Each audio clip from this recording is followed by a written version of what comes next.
Good morning to all. Welcome to TSN school.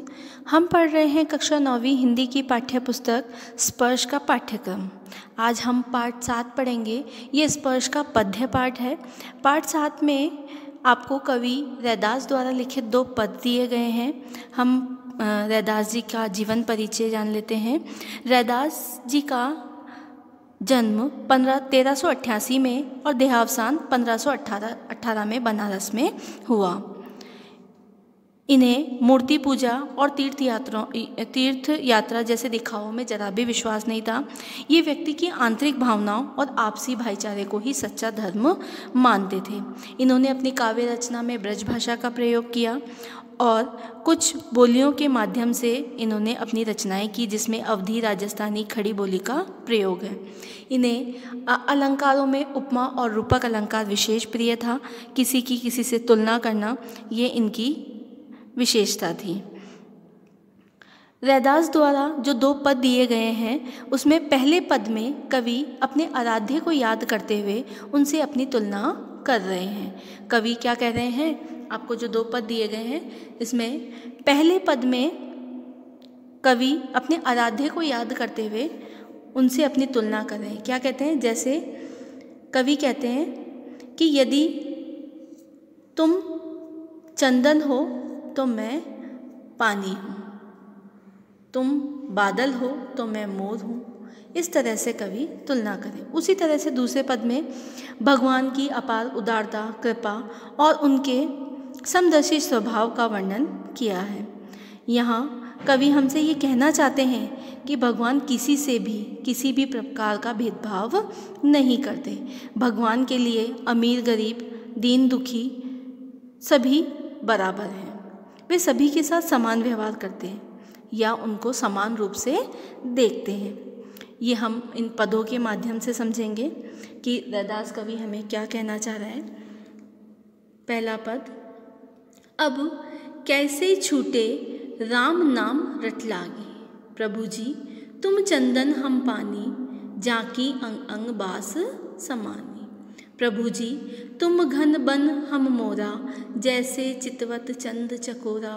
प्रभु जी तुम दीपक हम बाती, जाकी ज्योति बरे दिन राती। प्रभु जी तुम मोती हम धागा, जैसे सो नहीं मिलत सुहागा। प्रभु जी तुम स्वामी हम दासा, ऐसी भक्ति करे रैदासा। अब हम पहली 2 लाइन का अर्थ समझेंगे। अब कैसे छूटे राम नाम रट लागी। कवि जो रैदास हैं वो कह रहे हैं कि मुझे भगवान की इतनी रट लग गई है, मतलब मैं भगवान को अपने अंतर मन में इतना समा चुका हूँ कि कैसे छूटे राम नाम रट लागी।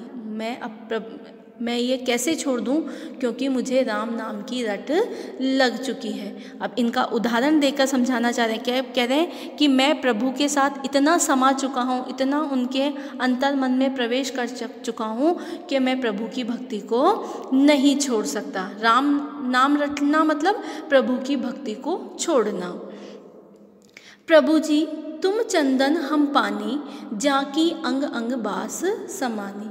अब कवि रैदास उदाहरण देते हुए समझा रहे हैं हमें। प्रभु जी तुम चंदन हम पानी। प्रभु जी अगर तुम चंदन हो तो मैं क्या हूँ?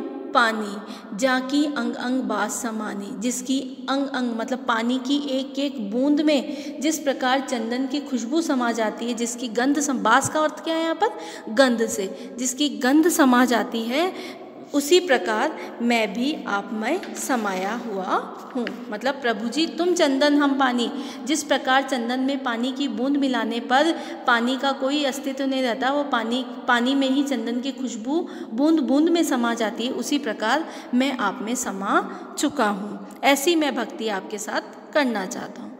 प्रभु जी तुम घन बन हम मोरा, जैसे चितवत चंद चकोरा। घन का अर्थ होता है यहाँ पर बादल, मोर का अर्थ है मोर।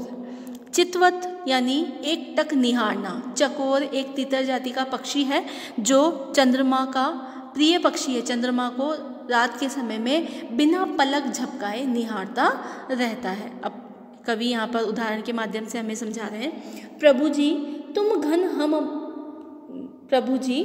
घन बन हम मोरा। प्रभु जी अगर तुम बादल हो तो मैं क्या हूँ? जंगल का मोर हूँ।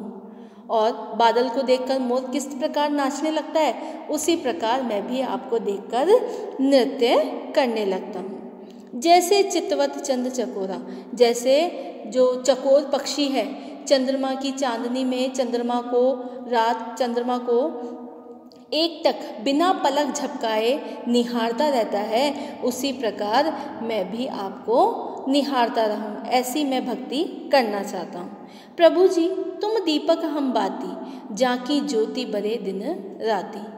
दीपक का अर्थ तो दिया, बाती का अर्थ तो है रुई, रुई में जो तेल में डूबी हुई रुई, उसमें जैसे दिए के अंदर हम जलाते हैं उसको। जाकी ज्योति बरे दिन राती, ज्योति मतलब ज्योत, बरे का अर्थ होता है जलना, दिन रात मतलब रात और दिन। प्रभु जी तुम दीपक हम बाती, अगर प्रभु जी तुम दीपक हो तो मैं उसमें जलने वाली बाती हूँ, मतलब उसमें जलने वाली तेल में डूबी हुई रुई हूँ। जाकी ज्योति बरे दिन, जिसकी ज्योत दिन रात जलती रहती है, ऐसा रैदास कवि कहना चाह रहे हैं। प्रभु जी तुम मोती हम धागा, जैसे सोनहि मिलत सुहागा। प्रभु जी सुहागा का अर्थ यहाँ पर क्या होता है?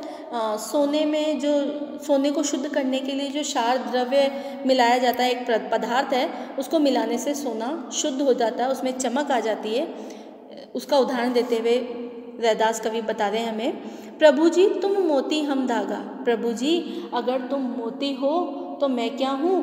उस मोती में पिरोने वाला धागा हूँ। मोतियों की जो शोभा है वो धागे में पिरोने पर ही आते हैं। जब मोती बिखरे हुए होते हैं तो वो इतने सुंदर प्रतीत नहीं होते हैं, जब वो एक माला में पिरोए जाएं तो उसकी सुंदरता और अत्यधिक बढ़ जाती है। जैसे ही सोने ही मिलत सुहागा, जिस प्रकार सोने में जो सोने को शुद्ध करने का पदार्थ मिलता है उससे सोने की शुद्धता निखर जाती है, उसका जो रूप है उसकी जो सुंदरता है वो निखर जाती है। उसी प्रकार मोती में जब धागा मिल जाए तो मोती की सुंदरता भी निखर जाएगी। और उसी प्रकार मैं भी आप में, आपके अंदर, आपके रोम रोम के अंदर मिल जाना चाहता हूँ, ताकि मैं भी सुंदर दिख सकूँ। प्रभु जी तुम स्वामी हम दासा, ऐसी भक्ति करे रे दासा। प्रभु जी तुम स्वामी हो और मैं कौन हूँ? आपका दास हूँ। ऐसी भक्ति करे रैदासा। रैदास कवि क्या कह रहे हैं? मैं ऐसी भक्ति करना चाहता हूँ जिसमें तुम चंदन हो मैं पानी हूँ, तुम दीपक हो मैं बाती हूँ, तुम घन हो मैं मोरा हूँ, तुम मोती हो मैं धागा हूँ। इस प्रकार की, तुम चंद्रमा और मैं चकोर पक्षी, इस प्रकार की भक्ति मैं तुम्हारे साथ करना चाहता हूँ, तुम्हारे अंग अंग में समाना चाहता हूँ, क्योंकि अब मैं इस प्रकार की भक्ति कर चुका हूँ कि मैं तुम्हें छोड़ नहीं सकता।